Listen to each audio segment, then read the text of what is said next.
¿Cuántos de aquí saben que son iglesia? Levanten la mano. No que son de la iglesia, que son iglesia. Amén, no todos. Bueno, hoy se les va a aclarar esa área de su vida. Amén. Es muy importante que nosotros sepamos que somos iglesia, que la iglesia no son estas cuatro paredes. La iglesia no es las cuatro paredes, no es la pantalla, no es el púlpito, no es los músicos de alabanza y adoración, no es el pastor, no es la batería, no es la cabina, ni siquiera son las sillas donde nos sentamos. Eso no es la iglesia. Si usted por un momento cierra los ojos y ve y puede creer que esto es un cine, podríamos decir que este es un club social, podríamos decir que es un local, podríamos decir que es un auditorio, podríamos decir lo que queramos de este sitio. Por lo menos yo a este sitio le digo auditorio. Vamos a entrar al auditorio, vamos a no sé qué al auditorio. Yo le llamo auditorio a este lugar. Pero realmente la iglesia somos cada uno de nosotros. Usted es una iglesia, yo soy una iglesia. Amén. Si usted no está aquí, ni yo estoy aquí, esto no es una iglesia. Cuando nosotros nos retiramos de este lugar y esto queda vacío, no es una iglesia, es un local. Pero tenemos un mal concepto de vamos a la iglesia.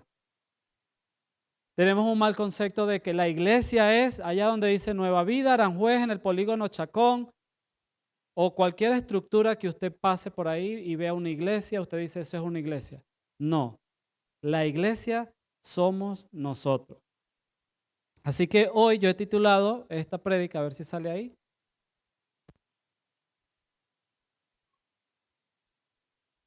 A ver, ¿lo leyeron ahí? ¿No?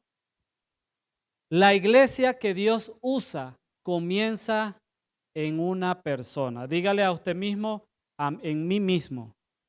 ¿Dónde comienza la iglesia? Ahí lo quiero escuchar nuevamente. ¿Dónde comienza la iglesia? En mí. Así es, no empieza en el local, empieza en usted mismo. La Biblia nos enseña que cada creyente es templo de Dios. Prepárame Corintios 3:16. Por lo tanto, cuando hablamos de iglesia no nos referimos a esto, sino que nos referimos a este cuerpo que está acá. O sea, tóquese a usted mismo. Cuando hablamos de la iglesia se refieren, tóquese usted ahí, a mí. Amén. ¿Qué dice allí, amor? ¿No sabéis que sois templo de Dios y que el Espíritu de Dios mora en vosotros? ¿Dónde mora el Espíritu Santo? Amén. ¿Mora en este local? No. La Biblia dice que mora en nosotros. Entonces, quiere decir que el Espíritu Santo está ¿dónde? A veces nosotros decimos, ay, ese hermano tiene el Espíritu Santo. Sí, igual que usted. Ay, que ese Espíritu Santo sí usa a ese hermano, igual que a usted. Ay, que ese Espíritu Santo sí le habla a ese pastor, igual a usted. El Espíritu Santo, si está en ti, si mora en ti, pues tiene que hablarte. Si el Espíritu Santo no te está hablando, pues eso quiere decir que no estás buscando una conexión con el Espíritu Santo. Por ejemplo, a mí me gusta mucho que cuando yo voy a buscar una respuesta del Espíritu Santo, yo no voy al pastor. Ay, pastor, ore para ver qué Dios le dice. Porque a veces nosotros actuamos así, somos muy flojos para orar, somos muy flojos para conectarnos con la presencia del Espíritu Santo. Entonces llega Dios y le habla al pastor y cuando el pastor nos habla a nosotros, entonces decimos, no, ese no es Dios. Ese es el pastor que me quiere manipular. Es que como el pastor sabe de mi vida, pues bueno, quiere manipularme. Entonces nosotros cuando actuamos de esa manera antes de que el pastor, Dios le hable al pastor, cuando nosotros actuamos de la manera de buscar, todavía no he empezado la prédica, ¿vale? Estoy aquí como abriendo el espacio. Cuando nosotros actuamos de esa manera, que queremos que Dios le hable al pastor, tenemos que hacernos una pregunta, y es una pregunta muy clave. ¿Será que yo quiero culpar al pastor o realmente quiero que Dios me hable a través del pastor? Porque cuando el pastor nos habla y no nos gusta lo que nos está diciendo, pues culpamos a él. O cuando las cosas nos salen mal, pero la palabra que Dios nos dio a través del pastor es de Dios, entonces culpamos al pastor. Y no me refiero de que esta prédica va del pastor, no, va de nosotros como iglesia. Va de mí, va de ti porque eres iglesia. Y sabes, por mucho tiempo yo le decía al pastor, pastor, necesito que ores por esto. El pastor oraba por eso. Y ¿sabes qué? Me daba la respuesta que yo menos quería. Y me molestaba porque soy un ser humano, a ver. Pero el hecho de que me moleste no es el hecho de que yo voy a decir, es que él me está diciendo lo que le conviene a él, no lo que me conviene a mí. ¿Sabes algo? Dios no me va a hablar según mi conveniencia. Dios va a hablar según su conveniencia. ¿Sabes? Yo le decía a alguien, a mí Dios me dio la capacidad para escoger una buena mujer para casarme, para escoger un buen trabajo, para escoger una buena vida. Dios me capacitó para eso. Pero el día que yo le dije al Señor, Señor, yo necesito que tú escojas a mi esposa, Él lo hizo. ¿Y sabes algo? Según mi humanidad, no era la expectativa que yo esperaba. Porque la palabra de Dios dice que mis pensamientos no son como los pensamientos de Él. ¿Sabes? Dios me dio algo que superaba mi expectativa, mi realidad. Y conforme yo me formé, Dios me dio algo mejor de lo que yo esperaba, de lo que mi capacidad estaba dispuesto a alcanzar. Dios me dio algo mejor. ¿Sabes? Y no fui un flojo, no dije, bueno, Señor, mándame mi esposa, tú sabes quién es, dime quién es. No sé, a veces la gente ora de esa manera y pensarán, no, esto es lo que quiere es que Dios le haga el favor. Créeme, a mí Dios no me hizo ningún favor. Bueno, obviamente me hizo un favor. Pero no fue ese típico favor que uno espera de un amigo. Oye, háblale de mí, cuéntale que yo soy el mejor hombre, que soy esto, que tal, que esto. No. A mí Dios me dijo, mira, esa rubia que está allá es tu mujer, tu esposa. Vaya y conquístala. Y yo, Dios mío, ¿cómo yo voy a conquistar a esa mujer si no ve la misma película que yo, no tiene los mismos gustos que yo, es totalmente diferente a mí? ¿Cómo lo hago? Bueno, porque Dios es un Dios de reto. Dios nos reta. Y usted se pone a analizar, mi esposa, y se pone a analizarme a mí, pues usted va a ver dos personas diferentes. Es que de eso se trata. Dios no me quería casar con otro yo.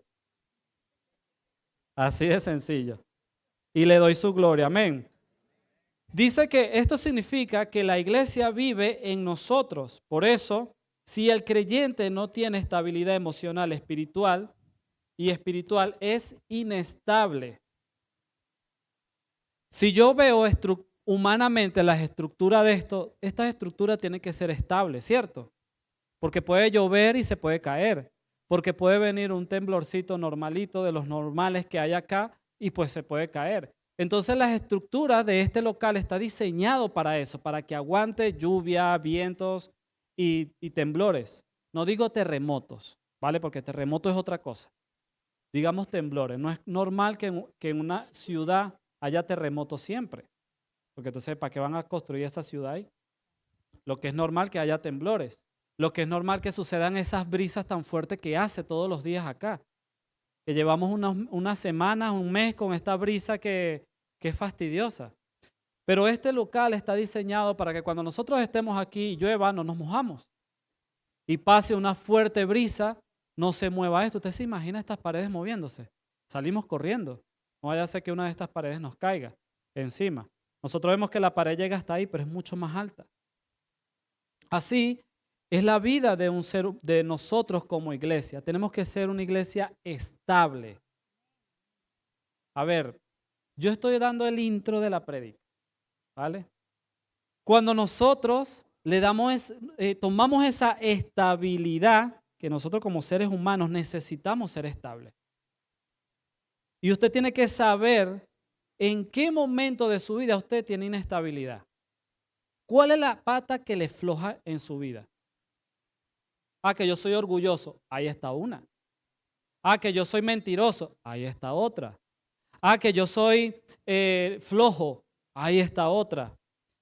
Que yo soy, no sé, tantas cosas que tenemos los seres humanos. Y yo quiero que analice cuál es la pata en la que usted está ahí flojeando. ¿Cuál es la que la tambalea? ¿Cuál es la que le está ahí haciendo moverse para los lados así? ¿Cuál es esa pata coja que tiene? Que cuando usted camina no está caminando correctamente porque tiene un orgullo. porque tiene un espíritu de mentira, porque es flojo, porque es adicto, porque tiene vicio. Piense, porque a mí me puede engañar y dele la gloria a Dios que a mí me puede engañar y que yo los puedo engañar a ustedes, pero a Dios no lo engañamos. Entonces sea sincero con usted mismo y piense, bueno, yo flaqueo en esto, que tengo un vicio oculto, que mi esposa no lo sabe, que mi familia no lo sabe. Tengo esto oculto, que quito cosas de la calle por ahí, las robo, o que miento, o que soy manipulador para que me den las cosas, que para yo obtener las cosas tengo que manipular. Piense qué está en su iglesia que lo está cojeando, haciendo cojear, que está haciendo cojear al templo del Espíritu Santo. Porque es muy fácil. Yo estaba ahí sentado mientras el pastor Gabriel estaba pidiendo las ofrendas. Y muchas veces yo ahí sentado decía, oye, qué fácil es estar sentado aquí tan cómodo y escuchar una palabra de Dios. Escuchar cómo el pastor habla. Escuchar la palabra que fue transmitida de parte de Dios al pastor para la iglesia. Y estamos ahí sentados tan cómodos, y no lo digo del mal sentido, lo digo del buen sentido. Estamos tan cómodos escuchando esa palabra de Dios.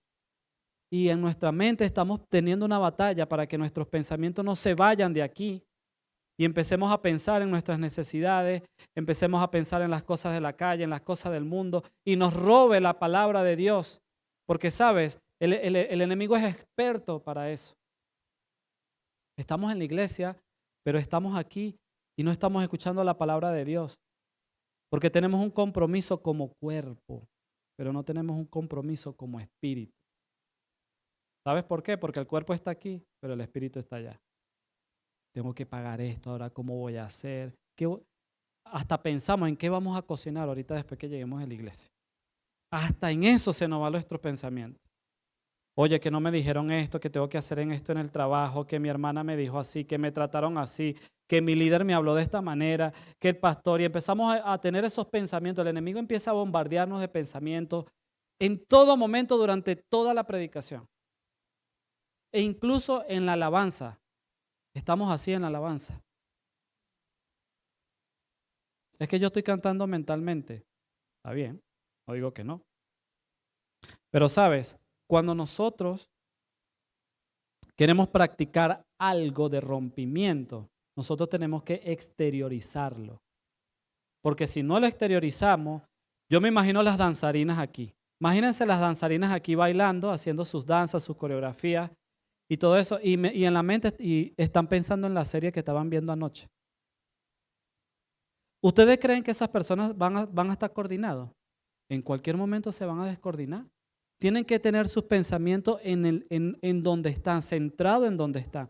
Igual los músicos, estamos aquí nosotros tocando y de repente me toca a mí un solo y como yo estaba pensando en la película que vi anoche, pues seguí tocando, no sé, otra cosa.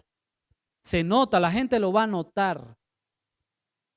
Entonces ese es el detalle como nosotros, que tenemos nosotros. Venimos a la iglesia y que a escuchar la palabra de Dios y estamos aquí sentados. Eso se nota, hermano. El que está aquí predicando lo nota. Y déjame decirte algo, el que está a tu lado lo nota. Incluso la persona que está allá puede notar lo que está pasando aquí. Y empezamos a bostezar y nos estamos durmiendo. Estamos escuchando la palabra de Dios, estamos así. Y estamos bostezando. ¿Qué dice Mateo 7 del 24 al 25? ¿Qué dice?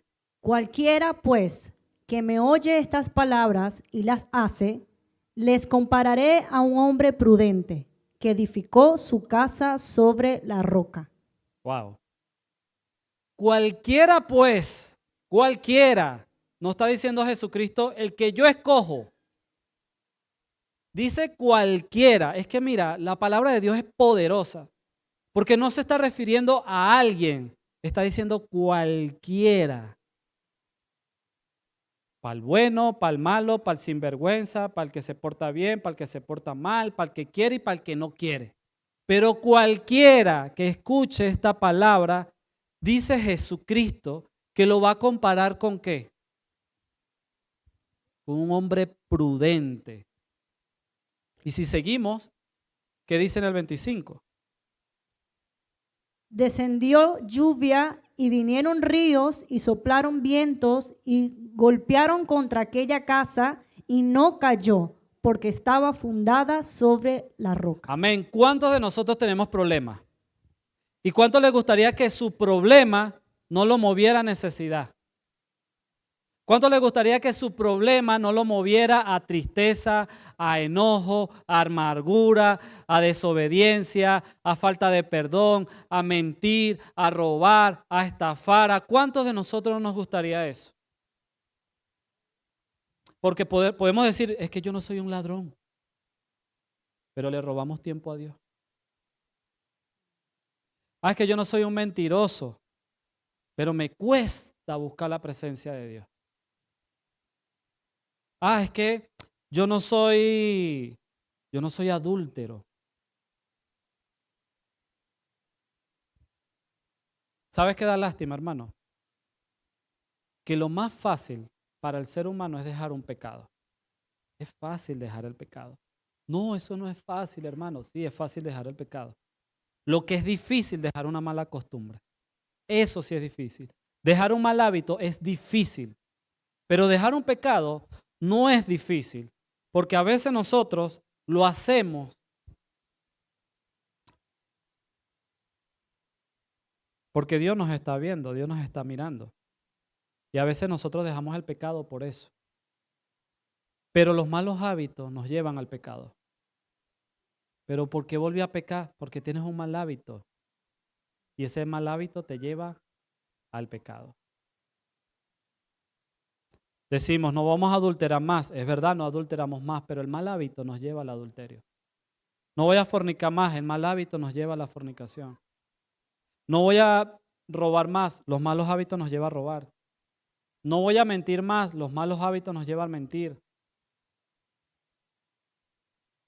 Todo parte de un mal hábito en nuestras vidas. Y veamos qué nos dice Timoteo 1:7. Pero antes que lo lea, quiero terminar esa parte de que Jesucristo dice que el que oye estas palabras, cualquiera que la oye, es como aquel hombre prudente que edificó su casa sobre la roca y vino tempestad y no le pasó nada porque estaba fundamentada sobre la roca. Y te voy a decir algo que dicen todos los evangélicos que se paran aquí a predicar. ¿Quién es la roca? Cristo. Qué fácil es el evangelio llegar y decir, oye, voy a fundamentar mis problemas emocionales en la roca que es Cristo. Voy a fundamentar mi templo, que es la morada del Espíritu Santo, ¿en dónde? En la roca que es Cristo. Voy a fundamentar mis emociones, mi falta de perdón, mi honestidad, mi orgullo, todas aquellas cosas que son malos hábitos en la roca para que Cristo pueda soportar eso y sacarlo de mi vida. Para que cuando lleguen las tempestades, no se lleven las bendiciones, sino que se lleve todas esas maldiciones que ha tenido atado mi vida. Amén. Dale un aplauso a Cristo. Ahora sí, mi amor, léeme Timoteo, por favor.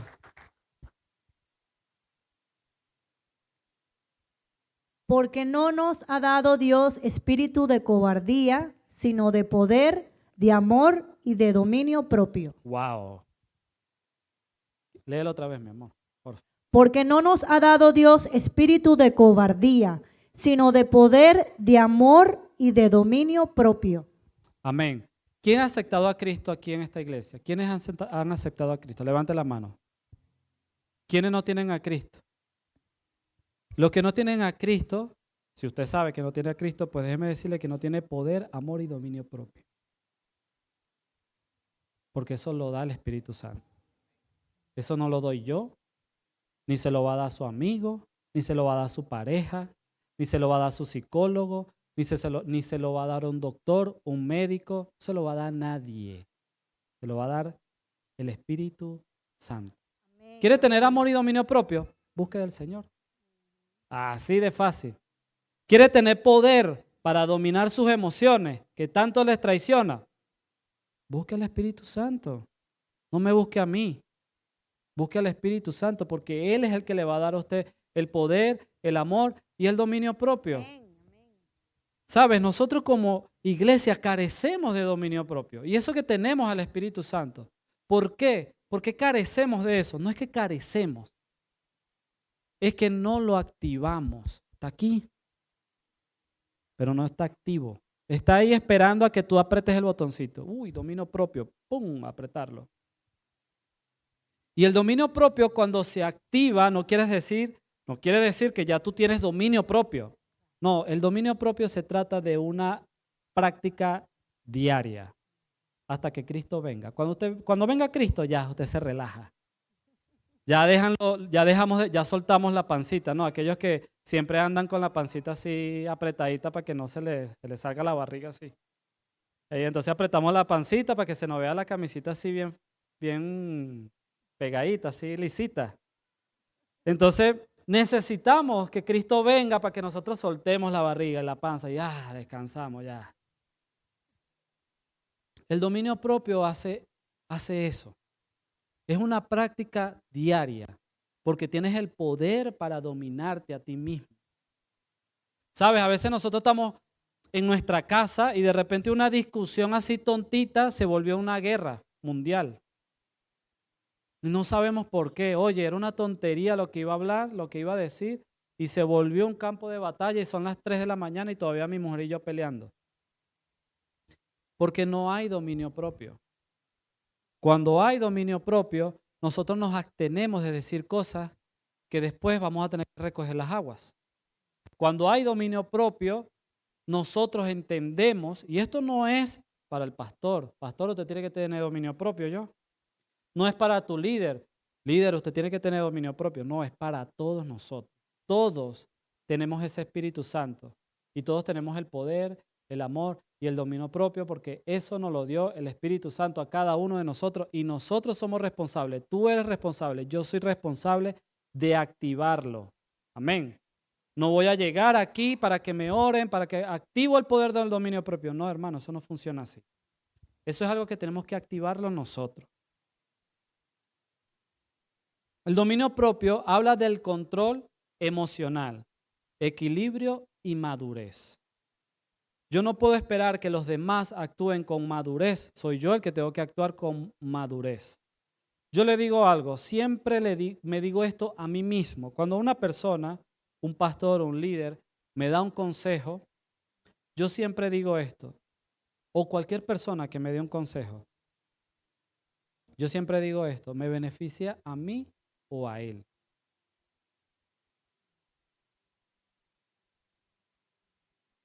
Cuando yo estoy ahí escuchando la palabra de Dios que está predicando el pastor y está confrontándonos y todo aquello, yo me digo a mí mismo, ¿a quién le beneficia todo lo que ese hombre está diciendo? ¿A mí o a él? Porque a veces nosotros creemos que le voy a dar el gusto a los hombres. El beneficio es para mí. Cuando una persona me da un consejo, el beneficio es para mí, aunque no tenga, ¿no tenga qué? Aunque no tenga testimonio. Es que mira, esta persona me viene a hablar a mí de que no fornique, es más fornicario que yo. Es que mira, esta persona me está diciendo que vaya a la iglesia, ese nunca va a la iglesia, ni lee la Biblia y me está mandando orar. Es que esta persona me está dando un consejo que no discuta con mi esposa y se la pasa pegándole a su mujer. ¿Qué testimonio tiene esa persona? Es que somos expertos en dejar de ser templo del Espíritu Santo y convertirnos en jueces. La Biblia dice que tomemos lo bueno y desechemos lo malo. Si esa persona no tiene testimonio, pero lo que me está diciendo es algo que puede beneficiarme a mí mismo, pues lo tomo, lo escucho, aunque no tenga, eso no le va a dar potestad a esa persona, pero tampoco se la va a quitar. Ese es su problema, que la tenga o no la tenga. Pero yo tomo lo mío y tiro para adelante. Si me conviene, lo agarro y tiro para adelante. No, dice así, cuando el Espíritu Santo gobierna en la vida del creyente, no reacciona con ira fácilmente. Quiere decir que puede tener ira, pero no va a reaccionar con esa ira fácilmente. Dice, no vive dominados por sus emociones. Transmite seguridad a quienes lo rodean. Y antes de empezar a la predicación, quiero terminar con esto. Dice, puede decir algo como, cuando la iglesia, que somos nosotros, está emocionalmente estable en Dios, mira lo que produce. Nuestra familia se siente segura. Y esto es algo que tenemos que analizar, hermanos. Sus hijos se sienten seguros de sus padres porque son estables emocionalmente. Mi esposa se siente segura porque su marido es estable emocionalmente. Marido, ¿te sientes seguro porque tu mujer es estable emocionalmente? Porque lo que tú eres en tu casa sí son tus hijos. Si tú quieres que tus hijos se porten bien, pórtate bien. Si tú quieres que tus hijos sean estables emocionalmente y sentimentalmente, pues sé tú estable emocionalmente y sentimentalmente. Porque sabes algo, cuando nosotros no somos buenos padres y no somos buenos maridos, estamos preparando a nuestros hijos para que se busquen una persona igual o peor que nosotros. ¿Por qué? Porque le estamos normalizando algo que no está bien, que no es correcto. Y eso parte en uno mismo, no parte en que cambie la sociedad. La sociedad no va a cambiar, hermano, la sociedad va a ir peor cada vez va a ser peor. ¿Cómo es posible que nuestros hijos, las escuelas de nuestros hijos estén deterioradas y el gobierno sí tiene dinero para pagar marchas que lo que hacen es traer destrucción a la familia?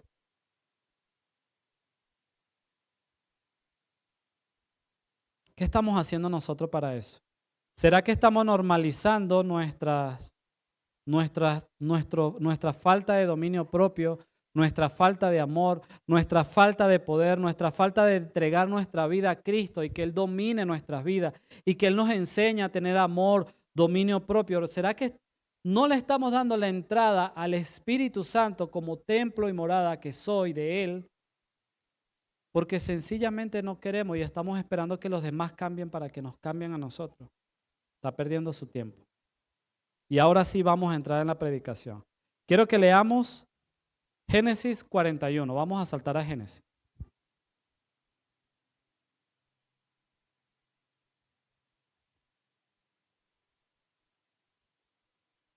Acon- Aconteció que pasados 2 años tuvo Faraón un sueño. Le parecía que estaba junto al río Sí.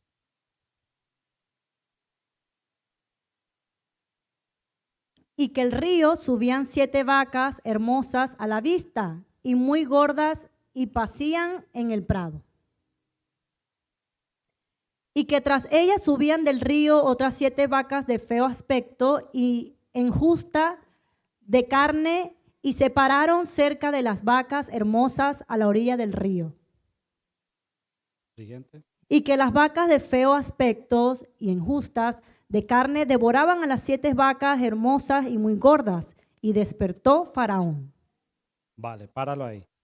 Ahora vamos a saltar a Génesis 39, del 5 en adelante. No vayan a olvidar ese sueño, ¿vale? El sueño de las vacas flacas y de las vacas gordas. Y aconteció que desde cuando le dio el encargo de su casa y de todo lo que tenía, Jehová bendijo la casa del egipcio a causa de José. Y la bendición de Jehová estaba sobre todo lo que tenía, así en casa como en el campo. Páralo ahí. Ok. Voy a ponerlo en contexto. José era un chico de 17 años que él es muy conocido en la Biblia porque era José el soñador. Él soñaba muchas cosas. Y él le contaba sus sueños a sus hermanos. José era hijo de Jacob. Y Jacob tenía varios hijos. Y entre esos estaba José, que era el último, era el menor. Y como él tuvo a su hijo, a José, en adultez, entonces fue como el hijo donde él más se le invirtió y fue su hijo amado, el que él más quería. Le regalaba de todo, le puso el mejor vestido a su hijo. Era su hijo favorito. Porque ya sus otros hijos ya estaban mayores, ya eran independientes. Y José pues era el más pequeño y era el que más dependía de su papá. Y él tenía unos sueños increíbles. Uno de sus sueños, él siempre le contaba a sus hermanos que él iba a ser rey. Y el que iba a gobernar era él. Y que sus hermanos se iban a doblegar sobre él. O sea, en pocas palabras, esos eran los sueños que tenía José. Esa era la interpretación. Y un día, sus hermanos estaban trabajando en el campo. Estaban trabajando con las ovejas. Y el papá de José, Jacob, envía a José a llevarle un recado a sus hermanos. Y cuando José va llegando al sitio, se encuentra con un hombre y le pregunta por sus hermanos. Y él le dice que sus hermanos no estaban ahí, que estaban en otro sitio. Y José cogió y se fue para el otro sitio. Y cuando estaba llegando allí, sus hermanos vieron que venía José y empezaron a decir, mira, ahí viene José, ¿qué vamos a hacer con nuestro hermano? Entonces, ellos tenían envidia de su hermano, porque su hermano tenía esos sueños y ellos estaban como decimos nosotros los venezolanos, estaban picados. Estaban ellos picados porque su hermano tenía sueño que iba a ser rey y de que ellos se iban a doblegar. Y bueno, por ahí empezaron ellos a confabular, ¿qué hacemos con nuestro hermano? Y uno dijo, vamos a matarlo. Y ya, listo. Vamos a matarlo, y le decimos a nuestro padre que un animal se lo devoró. Y así sucedió. Llegó uno de los hermanos mayores, Rubén, y le dijo que no vamos a hacer eso, que no vamos a matar a nuestro hermano y vamos a hacer que su vida, ahora esa muerte va a caer en el pesar de nosotros, vamos a hacer otra cosa. Y bueno, al final ellos llegaron al acuerdo de venderlo. ¿Qué hicieron? Lo desnudaron, le quitaron su ropa, lo vendieron porque no me recuerdo cuántas monedas de plata fueron, creo que fueron 30, no recuerdo. Y lo vendieron. ¿Qué sucedió? Ellos agarraron la ropa de José, la rompieron y la mataron una cabrita que estaba por ahí, la llenaron de sangre y se la llevaron al papá y le dijeron, mira, José fue devorado por una bestia. Eso era muy común en ese tiempo, que las bestias devoraban a los humanos, porque si no, ¿cómo le iban a decir una mentira así a Jacob? Y así fue. José fue vendido por sus hermanos, traicionado. Fue menospreciado, fue vituperado, humillado, le hicieron de todo. Lo golpearon, lo desnudaron, lo pusieron en vergüenza, le hicieron de todo, lo encerraron en un cisterna. Menos mal estaba vacía la cisterna porque si no se fuera ahogado ese chico ahí. Ese chico pasó por ese dolor de su familia a los 17 años de edad. ¿Se imaginan ustedes que fuese pasado usted por algo así a los 17 años? ¿Sabe, José? Yo me imagino, José de 17 años era el consentido, era el favorito de papá. Me imagino que a él no le faltó nada y no tuvo que esforzarse para tener algo porque su papá le daba todo. La ropa más cara la tenía José y quizás no la trabajaba él, quizás lo trabajaban su hermano. Sus hermanos se partían el lomo para que su papá le comprara la mejor ropa a su hijo el menor. A lo mejor le daba la mejor parte de la comida a su hijo, al menor. Porque esta envidia que se levantó con sus hermanos no tuvo que haber sido algo que empezó de un día a otro. Tuvo que haber sido alimentado durante mucho tiempo. Muchas cosas el papá habrá hecho con su hijo el menor, el favorito, para que su hermano le agarraran tanta envidia, tanto enojo contra él. ¿Algunos de ustedes han sido hijos o han tenido muchos hermanos? 10. ¿Eres la menor, la mayor o la del medio? ¿Eres la mayor, la menor o la del medio? Tercera.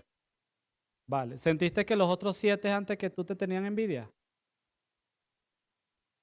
Que tú sepas no, porque no te golpearon, no te desnudaron ni te vendieron, ¿verdad? Vale. Nosotros éramos 3 hermanos y mi papá y mi mamá adoptaron 5 más. Éramos 8. Y yo era el menor. El menor de todos era yo. Y mis hermanos me decían, es que el favorito eres tú. Y yo le decía, es verdad, yo soy el favorito.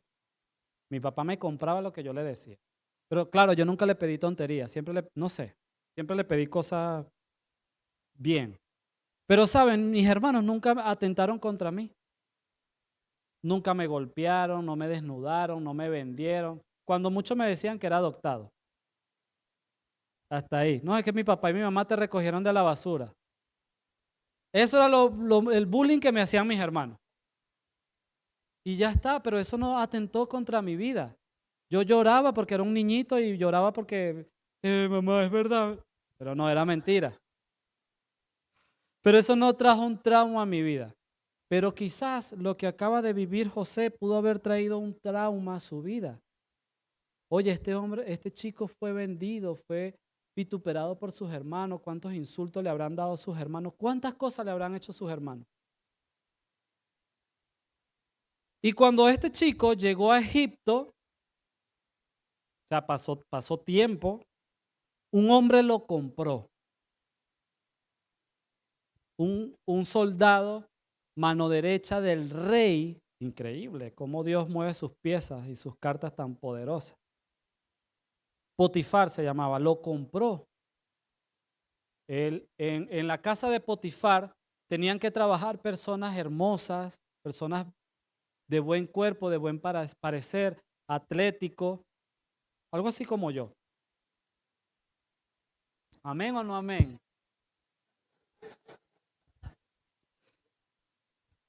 Y este hombre compró a José y se lo llevó a su casa y lo puso a trabajar. Era tan buen trabajador ese muchacho, pero tan buen trabajador que trajo prosperidad a la casa de Potifar. ¿Sabes? Este chico,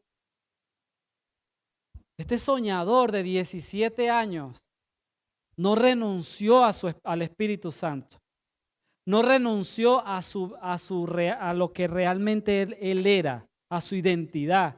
Su identidad era que era un hijo de Dios, que era templo y morada del Espíritu Santo. Tenía todas las razones del mundo para decir, tú no estás conmigo, Dios, porque mira lo que me hicieron mis hermanos. Me vendieron, me golpearon, me vituperaron y aquí estoy como un esclavo. No, hermano, él entendió su identidad en el Señor y dijo, yo soy templo y morada del Espíritu Santo y aunque el mundo me golpee, me venda, me insulte y me quiera cambiar mi identidad, yo me mantengo en la identidad que tengo en Cristo Jesús y no voy a perecer. Hermano, yo siendo usted pega un grito, digo amén, gloria a Dios, me levanto, aplaudo. ¿Sabes por qué? Nada más y nada menos el sistema fue bendecido a través de la vida de José. Potifar era un faraón. ¿Sabes? José fue vendido a un lugar donde no existía Jehová, donde no se predicaba Jehová, donde se hablaba de otras cosas. Llegó a un lugar donde no se hablaba de Jehová, donde no existía esa palabra, porque eso era lo que él escuchaba en su casa todos los días. Wow, él escuchó que su papá peleó contra un ángel. Dios mío, papá, ¿cómo que tú peleaste con un ángel? Cuéntame esa historia. Y yo me imagino a Jacob contándole la historia a su hijo. No, y saltábamos y, no sé, lanzábamos poderes y yo volaba y preparaba un rayo y lo lanzaba así. Ese hombre qué sé yo, qué historia le había contado a su hijo. Yo le contaría una historia así a mi hija. Papá, ¿tú estás loco? Sí, hija. Yo estoy loco. ¿Cómo me voy a enfrentar yo contra un ángel? Papá, ¿y ganaste? Gané. ¿Y sabes qué? Ese ángel me cambió el nombre de Jacob a Israel. Me imagino, José estaba sorprendido del cuento que le contaba a su papá, porque en ese tiempo no existían los televisores, ni las series que hoy en día vemos, ni esas historias sobrenaturales y locas que se inventan. ¿Saben? En ese tiempo no existía eso. Existía algo que sucedía de verdad y eso sucedió con Jacob. Y todo eso se lo contaba a su hijo. Y sabe, cuando él llegó a la casa de Potifar, ya no existía eso. Y él dijo, mi papá tuvo su historia, ahora me toca a mí tener la mía. Por eso él se comportó como un hombre que tenía el Espíritu Santo en su vida.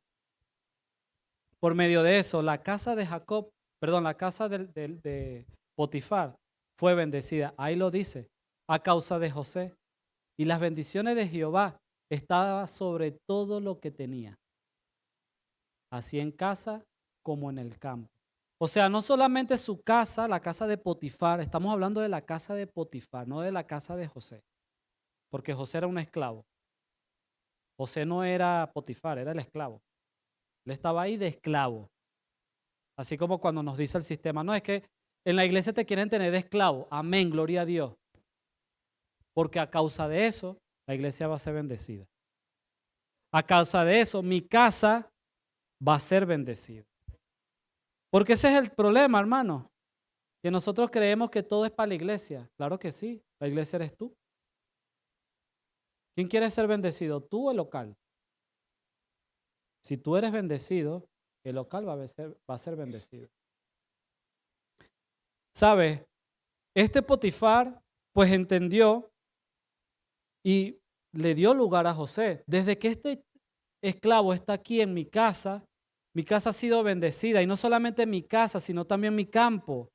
O sea, las ovejas, todo lo que él tenía, las plantaciones que él tenía, todo eso estaba siendo próspero, próspero, próspero a causa de que había un hombre que estaba siguiendo los pasos del Señor ahí, que estaba ahí conectado con el Espíritu Santo y a causa de él fue bendecido ese hogar. ¿Usted se imagina José si en ese momento es libre? Deja de ser un esclavo. ¿Se imagina cómo irá hacia su casa?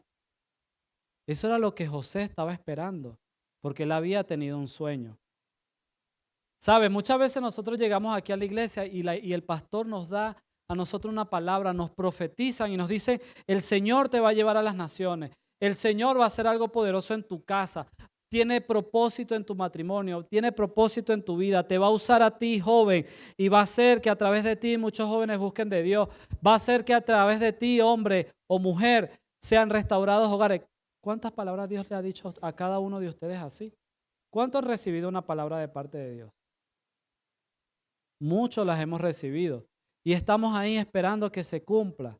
¿Y cuándo se va a cumplir? ¿Y cuándo va a llegar el momento? ¿Y cuándo esto? José estaba en esa situación. Estaba de esclavo y él decía, oye, si Jehová me mostró a mí estos sueños, ¿qué hago yo aquí de esclavo?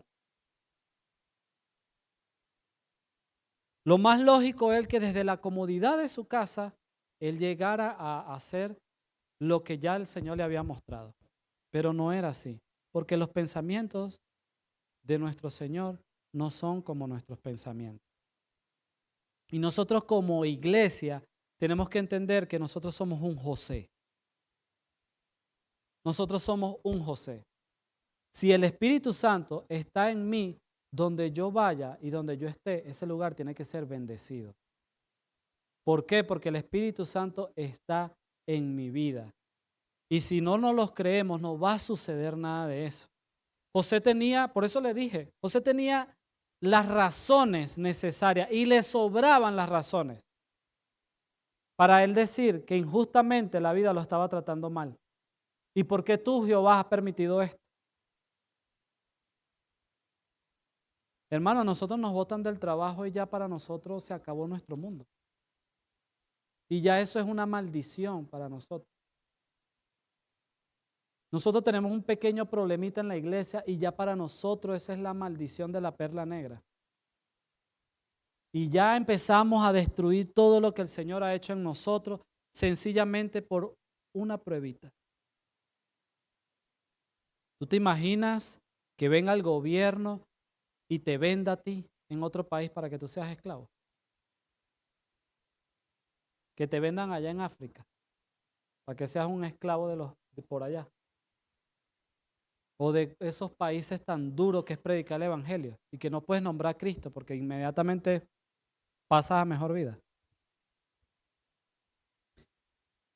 José estaba en un sitio así. ¿Sabes? José no fue prepotente.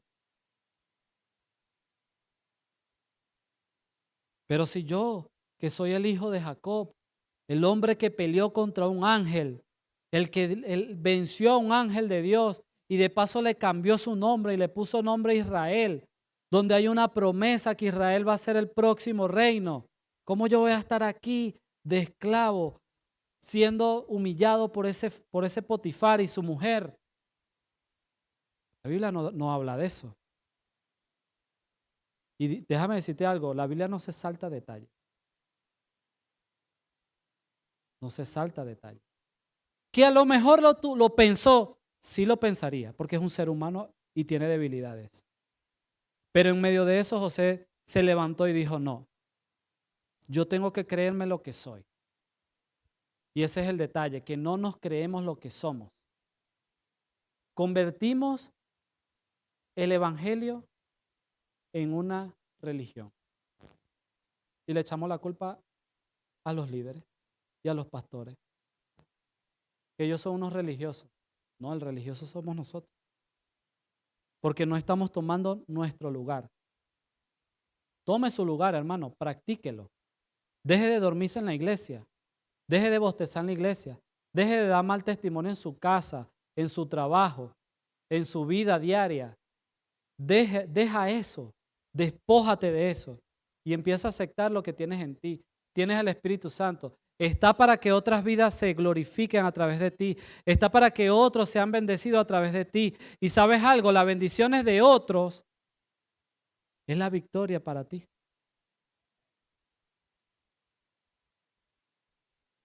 Mira, José, eso no acaba ahí. José era tan bello, tenía todo. Era un hombre precioso, era un hombre bello, tenía buen cuerpo, tenía un buen físico, tenía un buen dialecto. Era un chico que él tomó la mejor actitud en medio de un momento tan difícil. Y sabe, la mujer del faraón se enamoró de José. Y esa mujer inventó de todo para tener un encuentro amoroso con José. Esa hizo de todo. Hizo que ese día le dio el día libre a todos sus empleados. Yo creo que ese día ella fue la que inventó el 1 de mayo. Vamos a darle día libre a todos mis empleados, menos a José. Esa mujer hizo de todo para ganarse unos 7 minutos o 15 minutos con José. Y cuando esa mujer fue al acto con José, dice la Biblia que José huyó. ¿Qué hizo José? Y porque a veces nosotros nos las damos de fuerte y nos quedamos ahí.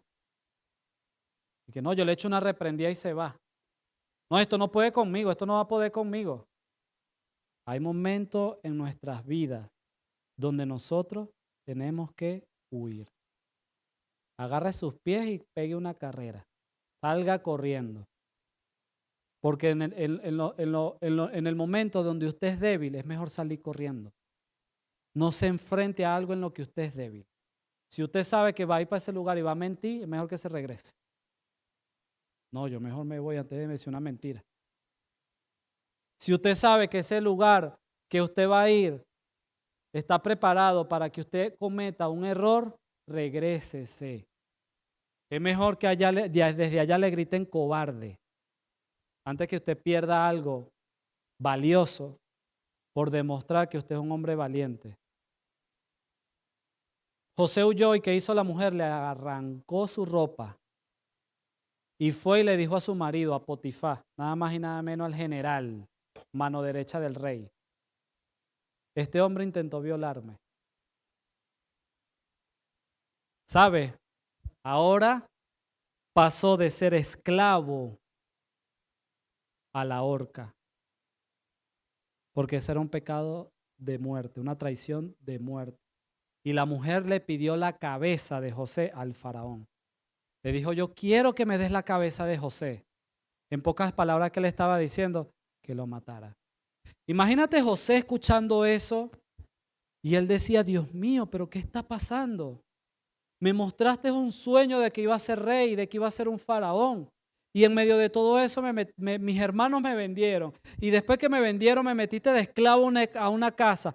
Y ahora pasé de ser un esclavo a una persona que lo van a degollar. Dios mío, ¿qué es esto? Pero José, dice la palabra de Dios que José sentía confianza en el Señor. Él estaba tranquilo en medio de esa situación. ¿Sabes qué pasa? Que cuando nosotros tenemos al Espíritu Santo en nuestras vidas y empezamos a cambiar nuestro ser, primeramente aquí adentro, empezamos a cambiar buscamos estabilidad emocional, sentimental, empezamos a caminar conforme a la palabra, como dice la palabra, que todo lo puedo en Cristo que me fortalece, que yo soy el hijo del Rey de Reyes y Señor de Señores, que el Señor ha puesto un vestido nuevo en mí. Cuando nosotros empezamos a creer lo que somos por dentro, en medio de nuestros defectos y nuestros errores, porque de eso se trata, hermano, que lo hagamos en medio de nuestros defectos y de nuestros errores. No podemos esperar ser perfectos para empezar a caminar en esa palabra, porque Dios no trabaja con gente perfecta.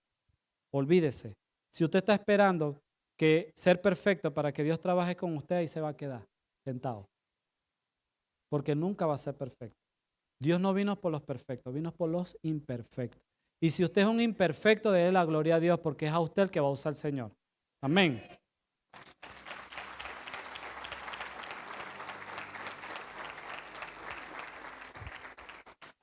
Una persona estable en Dios. Mira lo que trae. Trae bendición en su vida. Si su vida es bendecida, su casa es bendecida. Y si su casa es bendecida, sus hijos van a ser bendecidos. Su esposa va a ser bendecida. Sus hijos van a ser bendecidos. Entonces, como usted, marido, es el que tiene que dar primero la cara por su casa, ya después que la bendición fluya a través de usted, va a fluir a través de su mujer. Y cuando fluye a través de su mujer, entonces van a ser dos que están fluyendo en un espíritu, en propósito, en amor, en dominio propio, y todo eso va a fluir hacia sus hijos. Y cuando eso fluya en sus hijos, fluye en su hogar. Y cuando eso fluye en su hogar, su casa va a empezar a ser bendecida. Pero hermano, no espere que vaya un pastor a su casa a orar por usted. Empiece usted. Empiece usted. Porque el Espíritu Santo está en usted. Usted recibió al Señor. Y cuando usted recibió al Señor, usted recibió al Espíritu Santo. No esperen que los demás cambien. El beneficio va a ser para esa persona. Si usted está esperando un cambio en mí, el beneficio va a ser para mí. No va a ser para ti. Cambia tú. Pero ¿sabes qué? Cuando tú cambias, el beneficio es para ti y para los que te rodean. El día que yo cambié, me beneficié yo, pero también se benefició mi esposa. Y el día que mi esposa cambió, se benefició ella y me beneficié yo. Y nos beneficiamos todos. El beneficio trae bendición no solamente para tu casa, sino también para tu sociedad.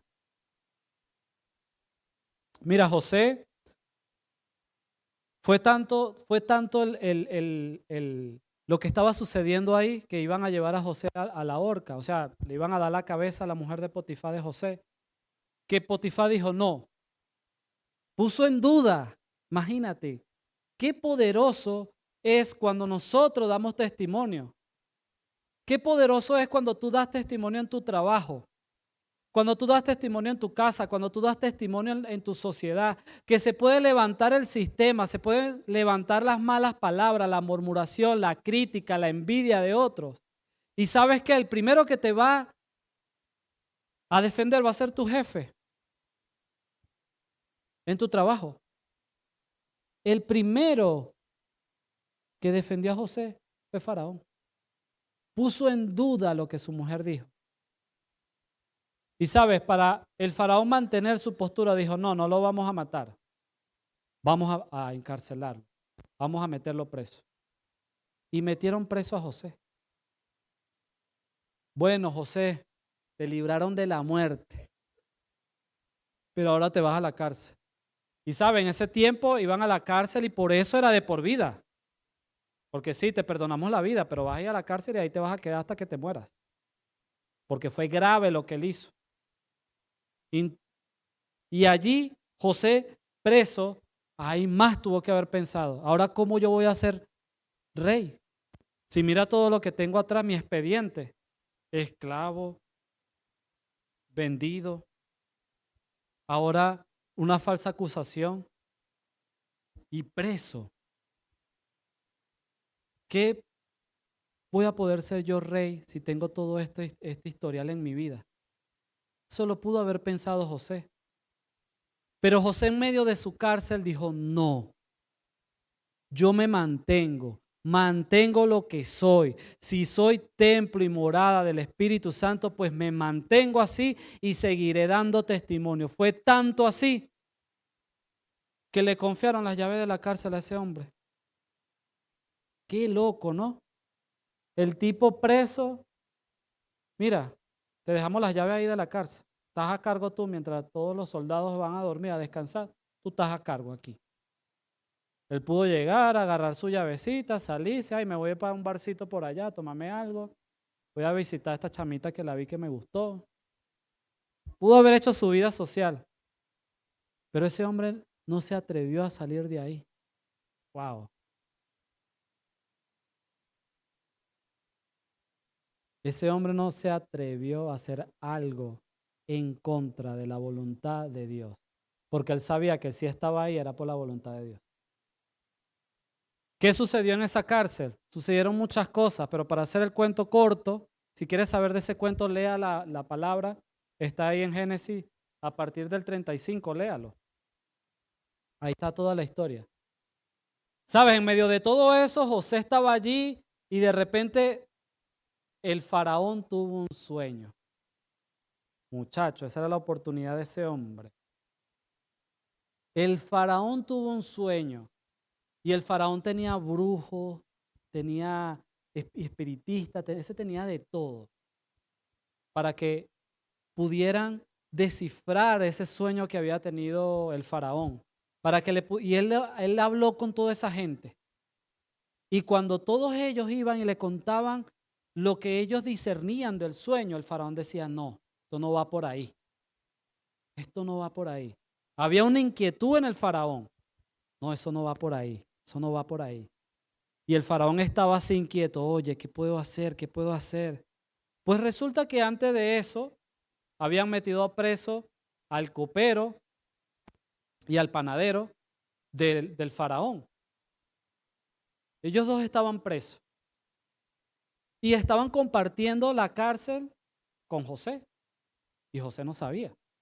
José se enteró a los días. ¿Y cómo se enteró José? Se enteró porque ellos, o sea, el panadero y el copero y muchos de los que estaban ahí, y delincuentes, y por eso les digo, lean la historia para que ustedes vean. Habían tenido sueños y José se la pasaba interpretando sueños. Él le interpretaba los sueños a todo el mundo. Bueno, a todos los de la cárcel, pues. Y cada vez que un preso tenía un sueño, llegaba el otro preso. Oye, ¿tú no conoces a José, el que está en la cárcel 240? Mira, ese tío interpreta los sueños, vamos a hablar con él. No, pero él cobra. Bueno, no sé, vamos a ver. Y entonces ellos iban y José le interpretaba el sueño. Y también iban todo el mundo iba a él, porque él tenía la fama. Y si tenía la fama era porque todos sabían, ¿no? Que no va a tener una fama con dos personas sabiendo que interpretaba sueños. Y resulta que el copero y el panadero, escuchando eso, le cuentan a José, oye José, ¿sabes que el faraón tuvo un sueño? Y anda por ahí pidiéndole a los brujos y a los hechiceros y a toda esa gente loca para que le interprete el sueño. Y nadie da con eso. Y en medio de eso, pues todo eso llegó al rey, al faraón. Le contaron al faraón, oye faraón, ¿sabes que hay un hombre en la cárcel llamado José? Que el tío interpreta sueños. Y es buenísimo en eso. ¿Qué te parece si te lo traemos para acá para que te interprete el sueño? A ver qué es lo que es. Y vuélveme a poner ahí Génesis 41. Vamos a leer el sueño, por si acaso se nos olvidó. Y ya con esto voy a terminar, hermano. Para que ustedes entiendan el poder de darle lugar al Espíritu Santo a nuestras vidas. Mira lo que dice. Aconteció que pasados 2 años tuvo Faraón un sueño, le parecía que estaba junto al río y que del río subían 7 vacas hermosas a la vista y muy gordas y pacían en el prado. Y que tras ellas subían del río otras 7 vacas de feo aspecto y injustas, de carne, y se pararon cerca de las vacas hermosas a la orilla del río. Y que las vacas de feo aspecto y injustas de carne devoraban a las 7 vacas hermosas y muy gordas, y despertó Faraón. ¿Vale? Entonces el faraón soñó con 7 vacas flacas y 7 vacas gordas. Primero con las gordas, 7 vacas gordas. Y después soñó con las flacas y las flacas se devoraban a las gordas, ¿no? Cuando José le cuenta el sueño, perdón, cuando el faraón le cuenta el sueño a José, José le da la interpretación así. ¿Por qué creen ustedes que José le habrá dado esa interpretación tan poderosa que ningún brujo, ningún hechicero, ningún espiritista, ninguno de ellos le llegó al tobillo de lo que le dijo José? ¿Por qué creen ustedes que cuando José le contó, o sea, le dijo lo que se trataba el sueño, ese faraón quedó así impactado? ¿Por qué cree usted? Porque estaba el Espíritu Santo en él. Porque fue un templo y fue una morada del Espíritu Santo a darle la interpretación al faraón. ¿Qué dijo el faraón? Dios mío, yo no puedo con esto. Literal, el faraón dijo, yo no puedo con esto. José, encárgate tú del reino para que no sucedan estas cosas. De esclavo, de preso, de cualquier cosa que habrán dicho de él, cosas malas, para vituperarlo, para menospreciarlo. Ese hombre se mantuvo, creyó en lo que estaba dentro de él. Dijo, yo soy una iglesia, soy un templo, soy una morada del Espíritu Santo. Nada externo a mí me va a sacar de donde yo estoy, porque el Espíritu Santo está conmigo. Por esa actitud, esa determinación que ese hombre tuvo, no solamente su casa se salvó, su familia se salvó, sino que también una nación fue salvada a través de uno que creyó, a través de uno que aceptó lo que Dios dijo que era. ¿Cuántos de nosotros nos cuesta creer lo que somos? ¿Cuánto? ¿Y por qué permitimos esas cosas? Si somos templo y morada del Espíritu Santo, no nos sentamos a detenernos, no nos sentamos, no reflexionamos en nosotros mismos. ¿Qué piensa mi esposa de mí? ¿Qué piensan mis hijos de mí? ¿Qué piensan en mi trabajo de mí? Es importante eso. Es importante porque si yo soy templo y morada del Espíritu Santo, pues donde yo estoy, ese lugar tiene que ser bendecido.